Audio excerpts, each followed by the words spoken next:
할렐루야. 네, 반갑습니다. 오늘 조직신학의 기초가 되는 성령론에 대해서 우리가 함께 은혜를 나누어 보도록 하겠습니다. 이미 성령은 누구신가? 라는 제목으로 이미 저희가 영상이 예배 가운데 이미 올라갔습니다. 오늘 이미 그 다루었던 성령론과 약간 다른 측면에서 우리가 한번 다뤄보도록 하겠습니다. 이미 우리는 성령 하나님께서 하나님 되심을 우리가 기초 시간에 이미 배웠습니다. 성령 하나님께서는 창조주시죠. 그분은 하나님이십니다. 이 이단들이 가끔 이 성령을 피조물인 천사와 구별하지 못하고 천사의 일종이다라고 이렇게 생각하는 이단들이 있는데, 성령은 창조주십니다. 창조주와 피조물은 하늘과 땅입니다. 우리 비교할 수가 없는 것이죠. 자, 예수께서도 하나님이시고요, 창조주십니다. 그래서 우리는 성부와 성자와 성령을 합하여 삼위 하나님이시다, 그리고 삼위일체 하나님이시다라고 우리가 이야기를 하고 있는 거예요. 예수께서 이 땅 가운데 2000년 전에 우리 가운데 오셨습니다. 왜 오셨습니까? 우리의 모든 죄악을 담당하시기 위해서 그분이 이 땅 가운데 오셨습니다. 그리고 십자가에서 우리의 모든 죄를 담당하시고 저주를 받으셔서 우리의 모든 죄악을 용서하셨지요. 그런데 그분 말씀이 육신이 되어 이 땅 가운데 오신 예수 그리스도, 그분으로 말미암아서 우리의 모든 죄가 사함을 받았지만 그분은 육신의 한계를 가지고 이 땅 가운데 오셨습니다. 그러니까 사실은 이스라엘 지역의 이 갈릴리 지역을 같이 동시대에 살고 있던 사람이 아니면 예수를 직접 경험하며 볼 수는 없었습니다.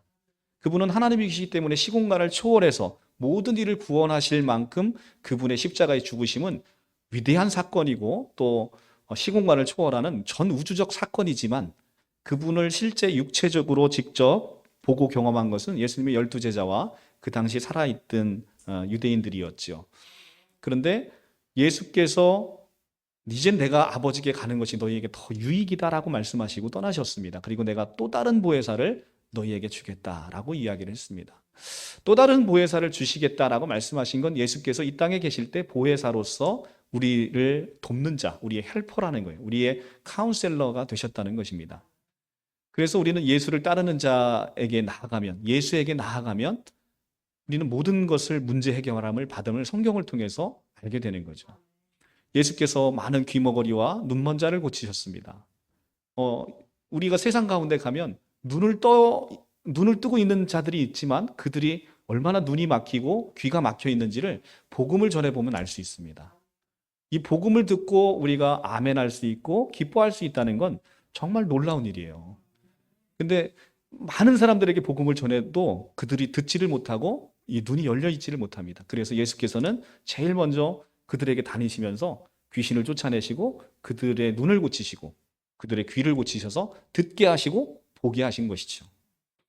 자, 그러고 나서 예수께서는 그들에게 삶의 문제가 있는 많은 이들에게 가셔서 복음을 전하시고 그들의 애환을 살피시고 병도 고쳐주시고 오병이어의 기적도 행하시고 이렇게 하셨죠. 그런데 이제는 그 육신에 있던 예수 그리스도께서는 우주적으로 그런 일을 행하실 수가 없었죠. 왜냐하면 육신의 한계를 갖고 오셨기 때문에 그렇습니다. 그런데 그분이 이제 가시고 이제는 성령께서, 육을 갖지 않으신 성령이 이 땅에 오심으로 성령을 말미암아 예수께서 그 하시던 모든 일을 각 사람 한 사람에게 그 일을 다 직접 개인 과외를 해주시겠다라고 얘기를 하시는 거죠. 자, 그러면 예수께서는 우리가 이렇게 이해하시면 굉장히 쉽습니다. 예수께서는 육의 한계를 갖고 오셔서 그 동시대에 있는 그곳에 있는 사람들에게만 복음을 전하실 수 있었죠. 그리고 제자들을 통해서 오늘날 많은 복음을 이 땅 가운데 이제 펼치셨습니다. 그래서 자신의 사랑하는, 자신이 부르신 백성들에게 있어서 정말 헬퍼가 되시고 카운셀러가 되셨지만, 이젠 그분은 육신의 한계를 걷어버리시고 이제 자신의 그리스도의 영, 하나님의 영, 거룩한 영을 보내주심으로 말미암아 각 사람 한 사람에게 이제는 개인과의처럼 우리를 직접 우리 안에 내주하시면서 우리를 도우시게 되는 것이죠. 놀라운 것은 이겁니다. 예수님께서 지금 옆에 계셔서 우리를 늘 도울 수 있어요. 그렇지만 그분이 내 안에 거한다는 것은 정말 엄청난 일인 거예요. 내 옆에 계시는 거와 내 안에 직접 들어오셔서 나와 연합한다는 것은 이건 정말 놀라운 일입니다. 왜냐하면 나와 연합한다는 것은 나의 본질이 그분의 본질과 하나가 된다는 것이죠. 그래서 세상에서 가장 감사한 얘기가 나의 본질이 내가 아니라는 것입니다. 여러분들 스스로 한번 돌아보세요. 자기가 얼마나 추악하고 얼마나 이 죄 많은 죄인인지를 우리가 스스로를 알아요. 그렇기 때문에 너의 본질이 너라고 하면 이건 세상에 소망이 없는 거예요. 정말 거룩해 보이는 사람도 그 내 심을 들여다보면 온갖 욕망에 사로잡혀 있는 것이 바로 인간이라는 것이죠. 그렇기 때문에 우리의 소망을 우리에게 두면 그건 정말 좌절입니다. 그런데 우리의 본질이 우리가 아니라는 거예요. 내가 그리스도와 함께 십자가에 못 박혔나니 그런즉 이제는 내가 산 것이 아니요 오직 내 안에 그리스도께서 사시는 것이라. 내가 그리스도와 함께 십자가에 못 박혔대요. 그래서 난 죽어버렸대요. 그러니까 나의 본질은 이제 더 이상 내가 아니랍니다. 나의 본질이 누구래요? 내 안에 사시는 그리스도. 바로 내 안에 사시는 그리스도가 그분이 나의 본질이신데 그분이 누구랍니까? 그분이 하나님이시래요. 그러니까 하나님의 본질이 나에게 들어와서 이제 내가 하나님의 본성을 갖게 된 게 나의 아이덴티티다. 얼마나 놀라운 얘기를 아닐 수가 없습니다.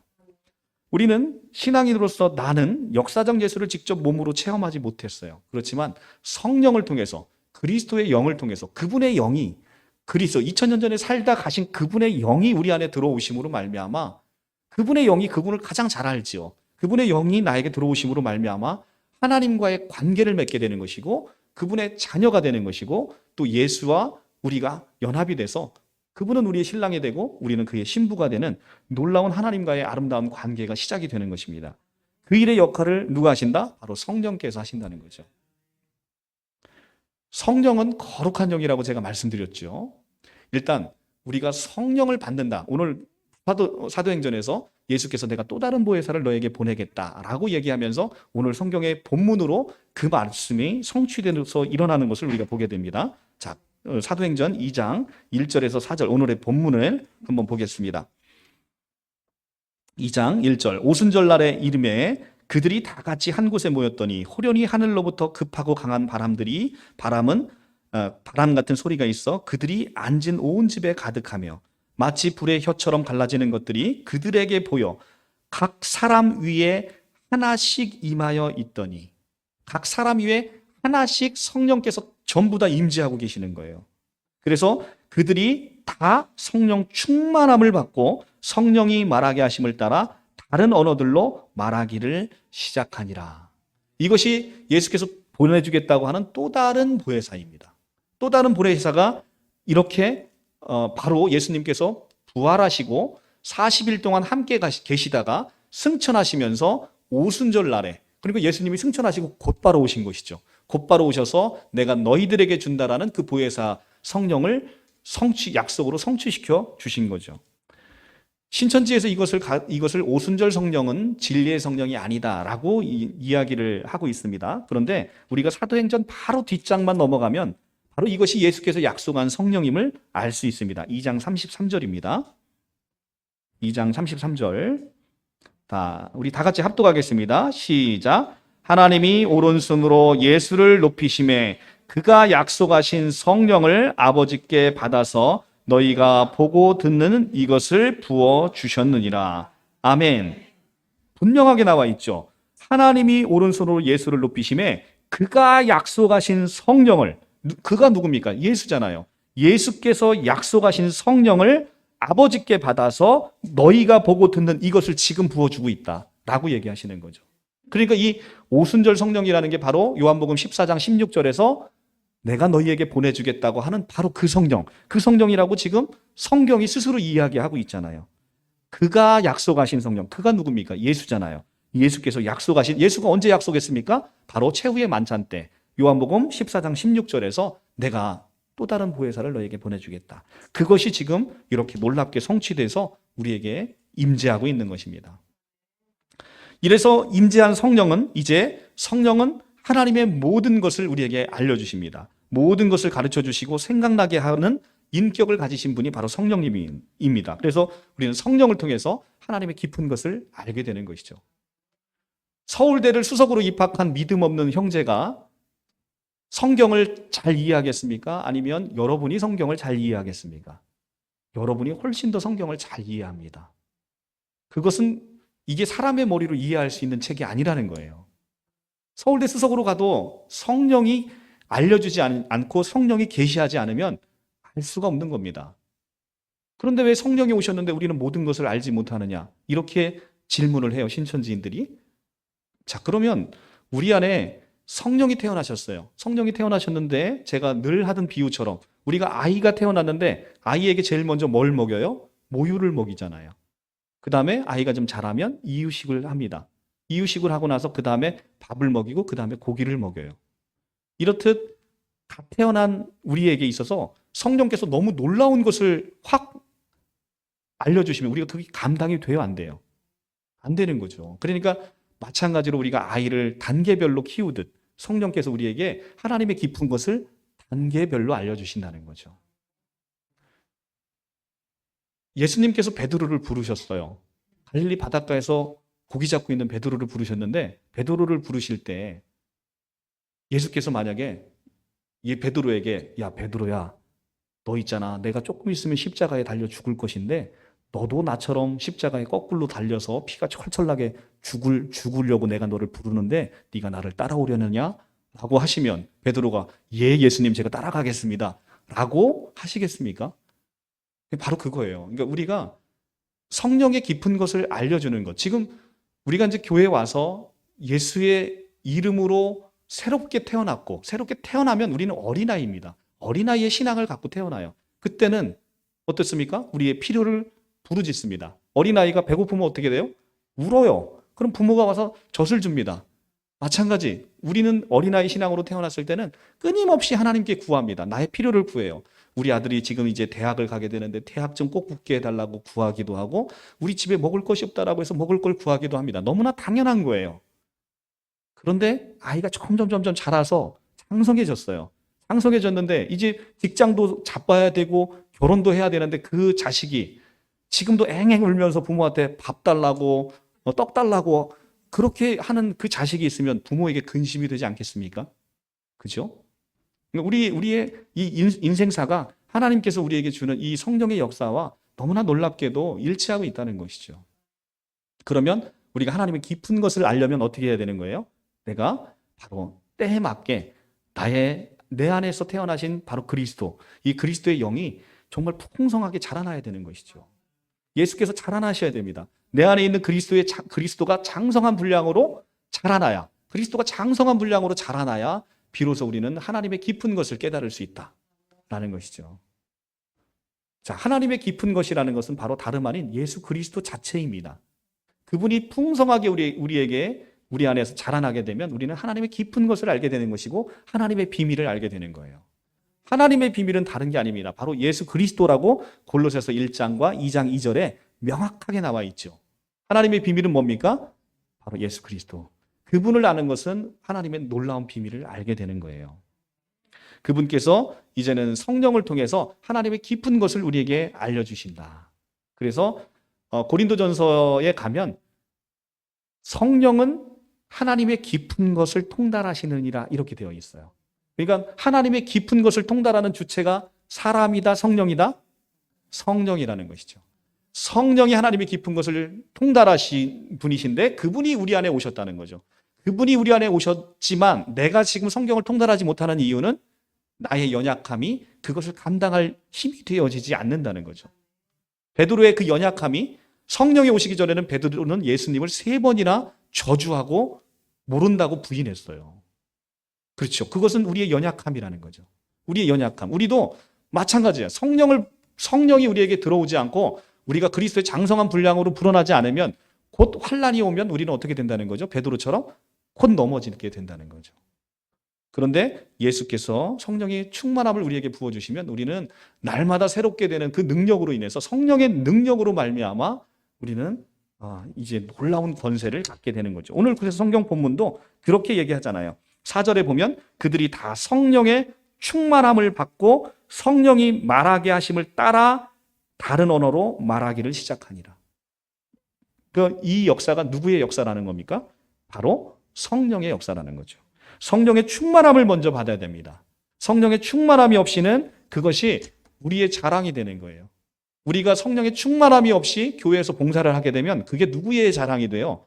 내 자랑이 되는 거예요. 나는 교회에서 뭐 하는 사람인데, 나는 교회에서 어떤 봉사를 하는 사람인데, 나는 11조를 얼마나 내는 사람인데, 이렇게 나의 자랑이 되어지는 게 바로 성령의 충만함이 없는 사람의 표징인 거죠. 성령의 충만함을 받은 사람은 어떻습니까? 이게 누구에게 영광이 되는 거예요? 하나님께 영광이 되는 거죠. 그리고 그분이 말하게 하심, 여기 나오잖아요. 성령이 말하게 하심을 따라 말하는 거죠. 그러니까 이제 나의 언어가 어느덧 예전에는 독서를 쏟아붓는 나의 언어가 이제는 사랑을 쏟아내는 언어로 바뀌게 되는 거죠. 성령은 사랑이시니까. 그분의 말하게 하심을 내가 듣고 순종하면서 하게 되면 그로 말미암아 우리는 하나님의 이 품성을 점점 닮아가게 되는 거죠. 오늘 마지막 찬양 원하고 바라고 기도합니다라는 찬양을 보게 되면 하나님의 꿈이 나의 비전이 되고 하나님의 꿈이 나의 비전이 되고 예수님의 성품이 나의 인격이 되는 거예요. 성령님의 권능은 내 능력이 되는 것이고 이 모든 일이 어떻게 가능합니까? 성령의 능력인 것이죠. 성령께서 그렇게 하시겠다고 얘기하시는 겁니다. 오순절 이후에 하나님의 사역은 1차적으로 성령의 사역입니다. 성령님을 떠나서는 이 온 우주의 이 기독교 역사가 설명되지 않고 세계 역사가 설명되지 않습니다. 그래서 우리가 서양의 역사를 보면 기독교를 빼놓고 서양의 역사를 연구하는 학자는 없습니다. 믿지 않는 사람이랄지도. 왜냐하면 기독교 역사는 서양의 역사는 그리고 이 세계 역사는 기독교를 빼놓고는 있을 수가 없어요. 왜냐하면 예수 그리스도로 말미암아 기원 전과 기원 후를 나누지 않습니까? 기원 후의 역사를 살펴보는데 예수님을 빼고 기원을 빼고 세계 역사를 어떻게 논할 수 있습니까? 논할 수가 없지요. 바로 우리 예수님은 바로 그런 분입니다. 오순절 이후 하나님의 역사는 이 성령으로 이끌어가는 역사라는 것이죠. 성령으로 말미암아 지금 계속해서 우리를 이끌어 가시고 교회가 예수님의 12제자로 시작되어 있는 교회가 각 나라마다 이제는 교회가 없는 곳이 없어요. 교회가 이제는 대한민국이 언더우드 선교사님들로부터 이 두세 명의 선교사로부터 시작되어 있는 이 대한민국의 기독교의 역사가 이제는 지금 가서 보면 십자가가 얼마나 많은지 몰라요. 그렇도록 우리가 이렇게 하나님의 나라가 확장이 되어지는 것이죠. 이 하나님의 나라가 확장이 되고 이제는 나의 복음이 세상 끝까지 전해지면 그때 예수께서 다시 오시겠다라고 말씀하시는 거죠. 자, 우리는 이 성령으로 말미암아 이제는 성령의 능력과 권세와 열매를 체험하게 되는 것이죠. 성령의 열매. 자, 내 안에 이제는 성령이 들어왔습니다. 근데 성령이 들어왔다라는 건 놀라운 기적인데, 첫째는 내 안에 성령이 계시다는 건 내 안에 죄가 깨끗하게 도말되었다는 거예요. 죄가 깨끗하게 용서함을 받았다는 거예요. 왜냐하면 성령은 죄가 있는 곳에 들어올 수 없다라는 너무 큰 원칙이 있잖아요. 그렇죠? 성령은 죄가 있는 곳에 잠시도 거할 수 없어요. 근데 내 안에 성령이 있다면 나는 죄의 용서함을 이미 받아서 하나님이 나를 성전 삼아서 거하신다. 내가 성전이 된 이유가 뭐라고요? 하나님의 성령이 내 안에 거하기 때문에 내가 성전이 되었다는 거예요. 그래서 고린도전서 3장 16절에 사도 바울이 그렇게 외치는 거죠. 너희가 성전인 것과 하나님의 성령이 너희 안에 거하시는 것을 알지 못하느냐. 많은 고린도 교회 사람들은 정말 세상에서 그런 교회가 없어요. 너무나 지저분한 교회예요. 그런데 사도 바울이 그 고린도 교회를 향해서 딱 그 얘기를 해주는 거예요. 너희가 성전인 것을 알지 못하느냐. 아니, 세상으로 보면 가장 더러운 교회고 가장 지저분한 교회인데 그 교회를 향해서 사도 바울이 딱 선포를 하는 거죠. 너희가 성전인 것을 알지 못하느냐. 성전이라는 게 뭐예요? 바로 죄가 깨끗하게 사함을 받아서 하나님의 성령이 그 안에 거한다는 겁니다. 이 놀라운 선포를 우리에게 하셨다는 거죠. 여러분들에게 다 성령이 있습니까? 여러분들에게 성령이 있다는 건 죄사함을 받았다는 거예요. 우리가 죄사함을 받았는지 성령이 계신지를 어떻게 우리가 알 수 있다라고 고린도전서에서 얘기합니까? 바로 누구든지 성령으로 아니하고는 예수를 주시라 할 수 없느니라.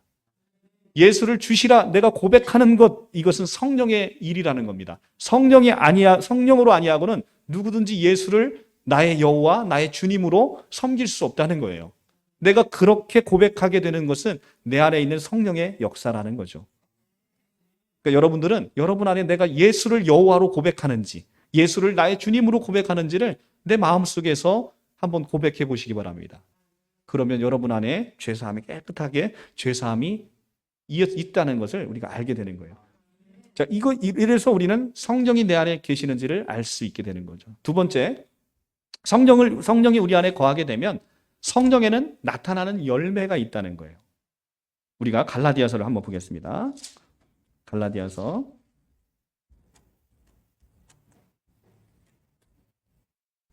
5장 22절입니다.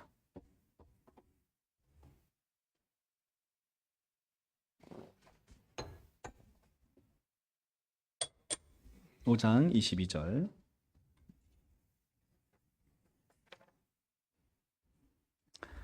다 같이 함께 읽겠습니다. 시작.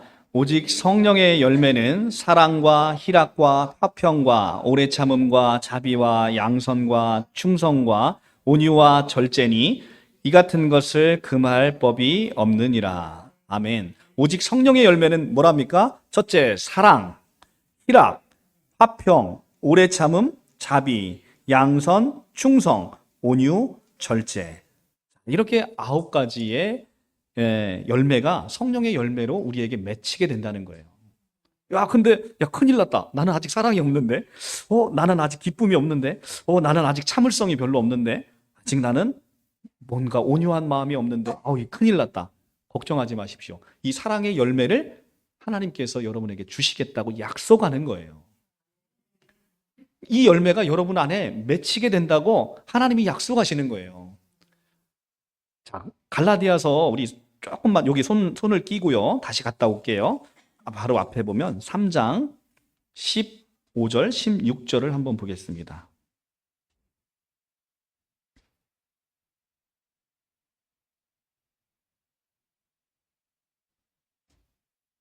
(15절) 형제들아 내가 사람의 예대로 말하노니 사람의 언약이라도 정한 후에는 아무도 폐기하거나 더하거나 하지 못하느니라.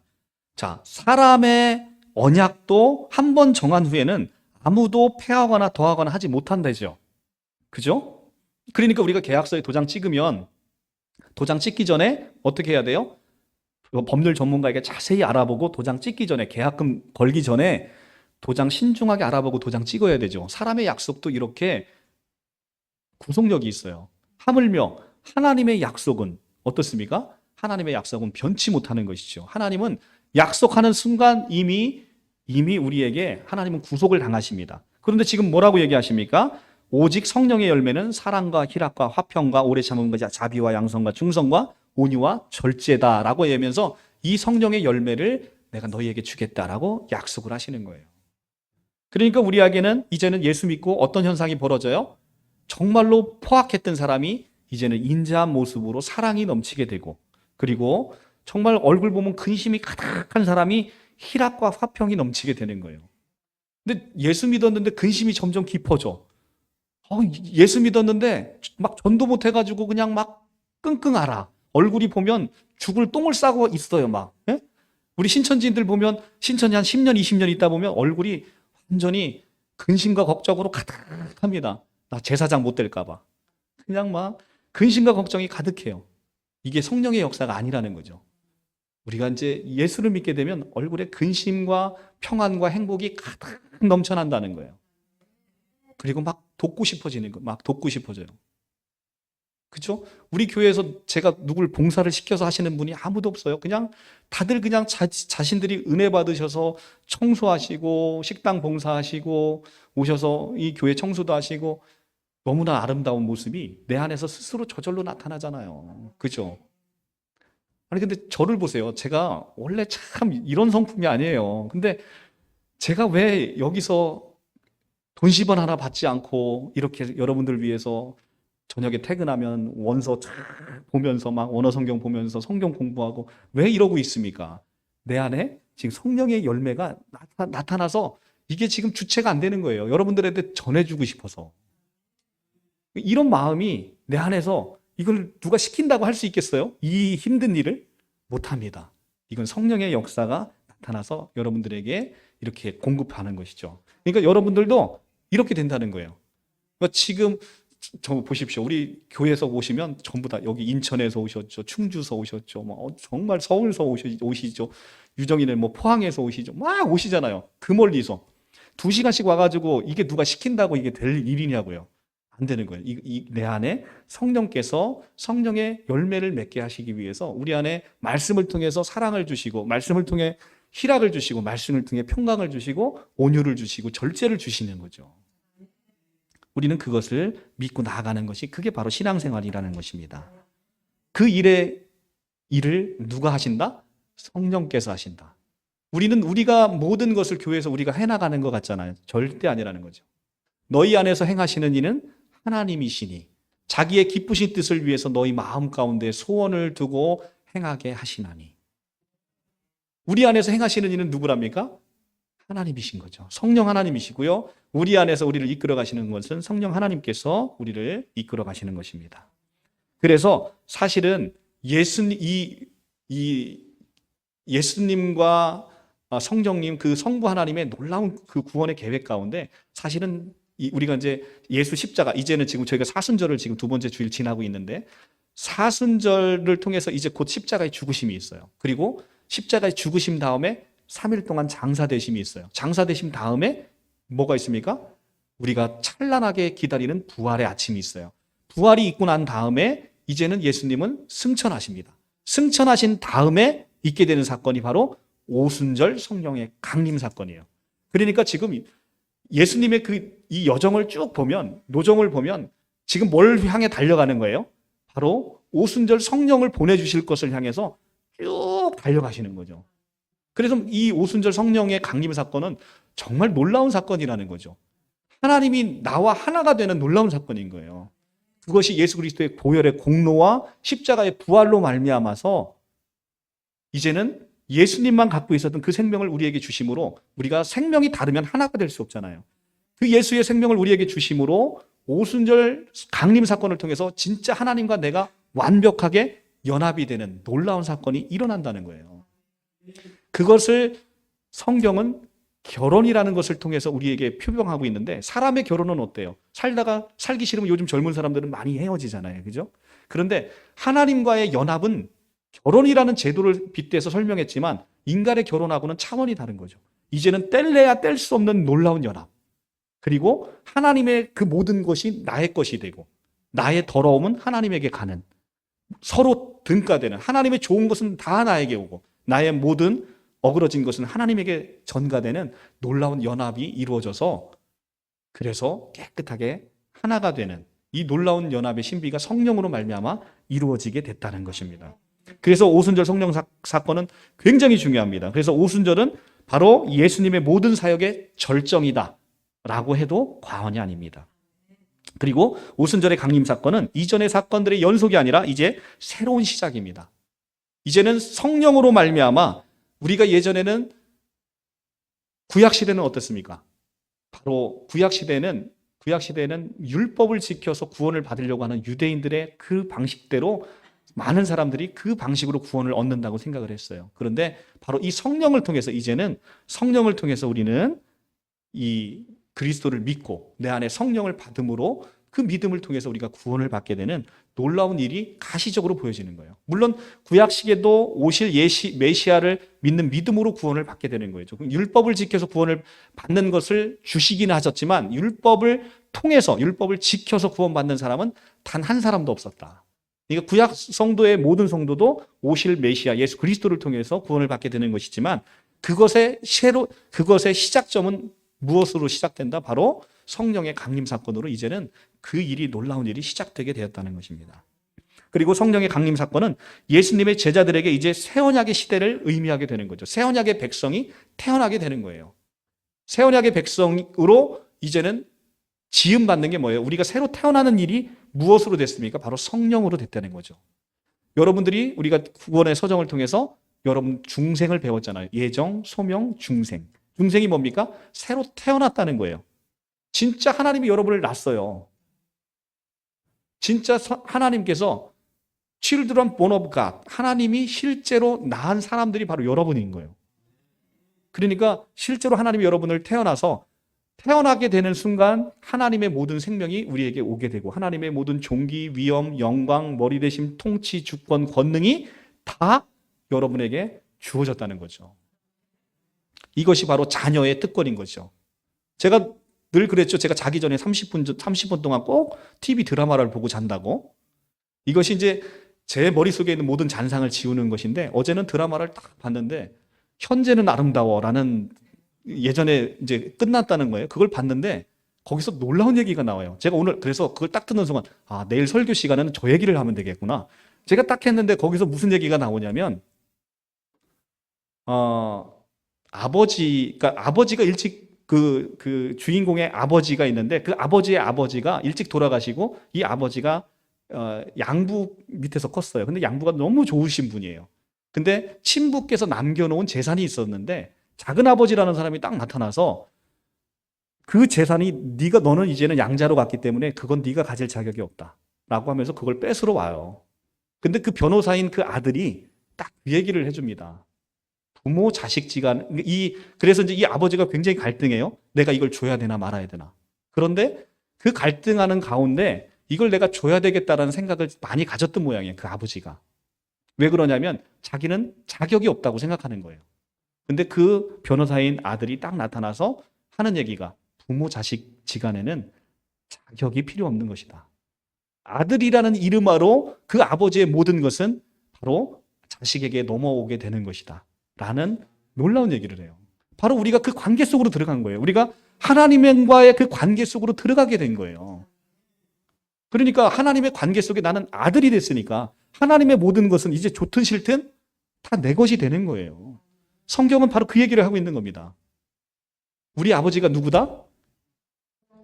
네, 제가 늘 물어보잖아. 네 아버지 뭐 하시는 분이고? 이렇게 물어보면 우리 아버지는 창조하시는 분인데요. 이렇게 제가 얘기를 하라고 말씀을 드렸죠. 우리 아버지는 바로 그 창조주십니다. 그분의 그 모든 존귀와 위엄과 영광이 이제는 상속자로 여러분에게 세워졌다는 거예요. 자, 로마서 말씀 보고 오늘 마쳐보도록 하겠습니다. 로마서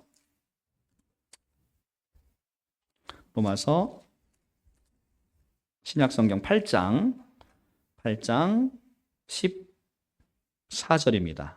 신약성경 250쪽입니다.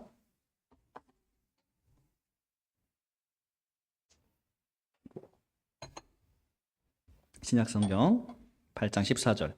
무릇 하나님의 영으로 인도함을 받은 사람은 곧 하나님의 아들이라. 하나님의 영이 뭐예요? 성령입니다. 성령으로 인도함을 받은 사람은 곧 하나님의 아들이래요. 너희는 다시는 무서워하는 종의 영을 받지 아니하고 양자의 영을 받았으므로 우리가 하나님을 아빠, 아버지라 부르짖는다는 거죠. 하나님이 우리를 아들 삼으셨어요. 그리고 16절, 성령이 친히 우리 영과 더불어 우리가 하나님의 자녀인 걸 증언하신대요. 그리고 그걸 보증하신대요. 성령이 누굽니까? 하나님이에요. 하나님이 보증하시니까 얼마나 확신하겠습니까? 은행에 가면 보증 세우라고 하죠. 은행에 가서 보증 세우라고 하는데 지금 성령이 친히 우리의 영과 더불어 우리가 하나님의 자녀인 걸 증언하시고 보증하시는 거예요. 얼마나 놀라운 얘기입니까, 지금. 세상의 모든 마귀와 세상 사람들이 너같이 사는 사람이 무슨 하나님의 아들이 되는 권세가 있어. 웃기는 소리 하지 마. 그렇게 얘기하는데 지금 누가 이걸 보증한대요? 성령께서 나타나서 얘 내 아들 맞는데? 이렇게 얘기하신다는 거예요. 이게 내 아들 맞는데? 17절, 자녀이면 또한 상속자. 자녀이면 뭐래요? 상속자래요. 곧 하나님의 상속자요 그리스도와 함께 한 상속자니 우리가 그와 함께 영광을 받기 위해서는 고난도 함께 받아야 된다. 18절에 생각한데 그런데 걱정하지 마라. 현재의 고난은 장차 우리에게 나타날 영광과 비교할 수 없도다. 얼마나 이 영광이 아름답고 크면, 그죠? 하나님의 있는 모든 것이 다 여러분 것으로 상속자로 내려준다는 거죠. 우리는 이렇게 놀라운 축복을 받은 사람들입니다.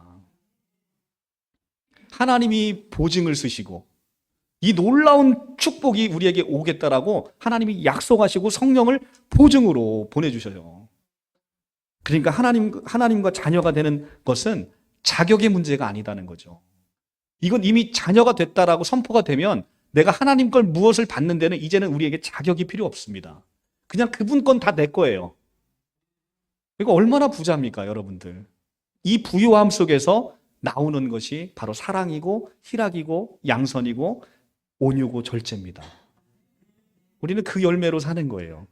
바로 예수께서 이 놀라운 일을 하기 위해서, 여러분들을 하나님의 자녀로 택함하기 위해서, 그리고 여러분들을 신부 삼아서 여러분과 온전히 연합하여 하나님의 모든 것이 여러분이 것이 되게 하기 위해서 하나님이 그 일을 선택하셨다는 거죠. 그러니까 여러분들 성령을 늘 충만히 채워주기를 늘 기도하십시오. 그것이 많이 채워지면 채워질수록 하나님의 모든 것은 여러분 것이 됩니다. 우리가 자식에게 내가 많은 돈을 맡기지 못하는 이유는 뭐예요? 우리 자식이 아직 어리기 때문이에요. 우리 자식이 장성해서 나보다 더 많은 것으로 내가 돈을 맡겼는데 돈을 막 불려놔요. 그러니까 우리가 5달란트, 10달, 1달란트, 3달란트 받은 그 달란트 이야기 나오는 게 바로 그 얘기예요. 우리가 내 자식이 그것을 내가 갖고 있는 것보다 더 많이 불려오게 되면 내가 우리 자식에게 맡기지 않겠습니까? 근데 우리 자식에게 맡기지 못한 이유는 뭐예요? 내 안에 아직 이 성령이 충만함이 없고 아직 어린아이처럼 남아있기 때문에 하나님의 충만함을 느끼지 못한다는 거죠. 그러니까 우리는 성령의 충만함을 구해야 됩니다. 그리고 세상에서 너무나 어리석은 자들에게 이 성령을 전하는 거예요. 세상에 많은 사람들이 누구 힘을 믿고 살아요? 자기 힘을 믿고 사는 거예요. 세상에 그게 제일 어리석다는 거예요. 자기 힘을 믿고 사는 사람이. 왜냐하면 아버지의 집에 들어가면 아버지께 다 내 건데, 그래서 옛 어르신들이 무슨 얘기를 합니까? 야, 너 집 나가면 고생이야. 딱 그 얘기예요. 집 나가면 고생이죠. 왜냐하면 자기가 먹고 살아야 되니까. 근데 집에 있으면 엄마가 맛있는 거 다 해주고, 엄마가 설거지 다 해주고, 입에다 쏙쏙 넣어주잖아요. 그렇죠? 하나님의 집이 바로 그거라는 거죠. 하나님이 하시겠다는 거예요. 네가 내 안에 들어와라. 내가 나의 열심으로 너를 구원하고 내가 나의 열심으로 너를 마침내 성령의 열매가 충만한 사람으로 만들어 주겠다. 바로 그것이 복음의 핵심입니다. 그러니까 아버지의 집으로 들어와야 되는 거예요. 아버지의 집으로 어떻게 들어옵니까? 바로 믿음으로 들어오는 거죠. 성령이 부어주심으로 그 성령의 믿음으로 우리가 하나님의 자녀가 되는 풍성한 열매를 우리 사랑하는 성도님들이 다 얻으시기를 간절히 기도합니다. 기도하겠습니다.